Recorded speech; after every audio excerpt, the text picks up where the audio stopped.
درباره شخص‌هایی که قبیله گرایی میکنن یک چیزی میگفتید.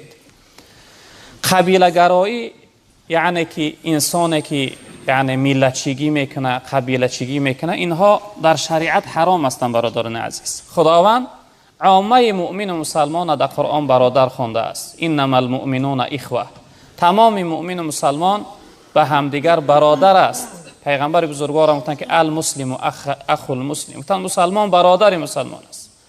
ما را خداوند در قرآن دستور داده است، امر کرده است که واعتصموا بحبل الله جمیعا ولا تفرقوا. شما جمع شما ای مسلمان ها در دین خدا، در قرآن خدا چنگ بزنه، یک جایه باشه، تفریقه و پریشان نشوید.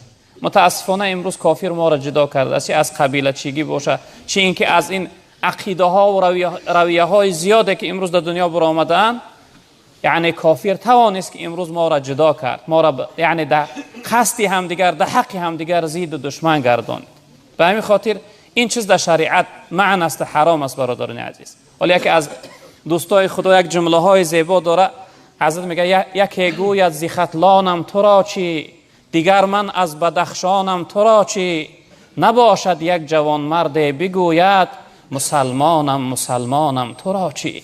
میگه یک انسان میگه من از ختلانم، دیگرش میگه از بدخشانم، میگه آیا نباشه یک جوان مرده بگه من مسلمان هستم؟ در تو فرقش که از کجا هست نیست. مسلمان برادر مسلمان است. به این خاطر برادران عزیز بزرگوار، ما باید همدیگر را جدا نکنیم. همه ما برادر هستیم، همه ما الحمدلله که مسلمان هستیم.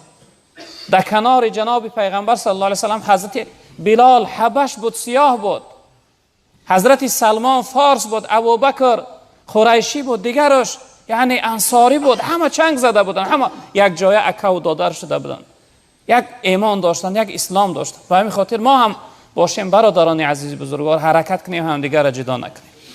یعنی جدا کردن، قبیله گرایی، این در شریعت اسلام برادران عزیز بزرگوار درست نیست. این حرام است و نادرست است.